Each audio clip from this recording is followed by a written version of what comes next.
সবচেয়ে আকর্ষণীয় যে খেলাটি এটা হচ্ছে বিবাহিত বনাম অবিবাহিত খেলাটি এক করেই আরম্ভ হতে যাচ্ছে।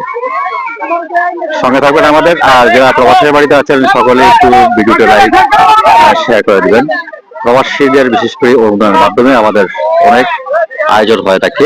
আমরা যতটুকু সহায়তা করি গ্রাম অঞ্চল থেকে বা আমাদের এলাকা থেকে, তার চেয়ে অধিকতরে প্রবাসী বাড়িতে যারা থাকেন তারাই বিশেষ করে সহায়তা করেন। আপনাদের সহায়তার মাধ্যমে কিন্তু আমাদের অনেক বড় ধরনের খেলার আয়োজন করতে সক্ষম হয় বা বিভিন্ন ধরনের ইভেন্ট আমরা তৈরি দিতে পারি।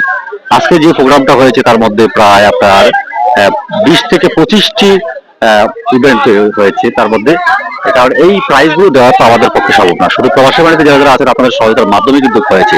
তো এখনই আমরা শুরু হতে যাচ্ছে বিবাহিত বনাম অবিবাহিত ফুটবল টুর্নামেন্ট। অবশ্যই সঙ্গে থাকবেন, আমি খেলার কিছুটা অংশ হলেও ধরে দেবো আপনাদের জন্য বিশেষ করে। সঙ্গে থাকবেন এবং ভালো লাগলে অবশ্যই ভিডিওটি শেয়ার এবং লাইক কমেন্ট করে অন্যকে দেখার সুযোগ করে দেবেন। আমাদের মধ্যে এই মুহূর্তে উপস্থিত হয়েছে সভাপত মজুমদার এবং আপনার সোহাগ সহ।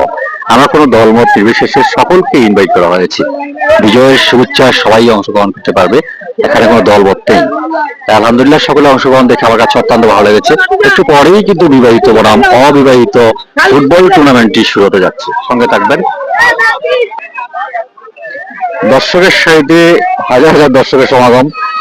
সভাপত করে মজুমদার ভাই আমাদের সাথে আছে, আলহামদুলিল্লাহ সোহাগ আছে। অনেক দর্শক, সকাল থেকে অনেক খেলার আয়োজন ছিল এই পর্যন্ত। হচ্ছে আমাদের টিম, আমরা যে খেলা অংশগ্রহণ করবো। মামুন আছে, সুমন আছে, আমাদের টিম 90 করে আশি খেলোয়াড় নাম্বার আছে নাকি? হ্যাঁ, এটা কেউ দিয়েছি থাকতে পারে। হ্যাঁ, রেফারির দায়িত্বে আছে আমাদের জুনিয়র ভাইরা। এখনই বিবাহিত মোবাইল খেলা শুরু। হ্যাঁ শুরু।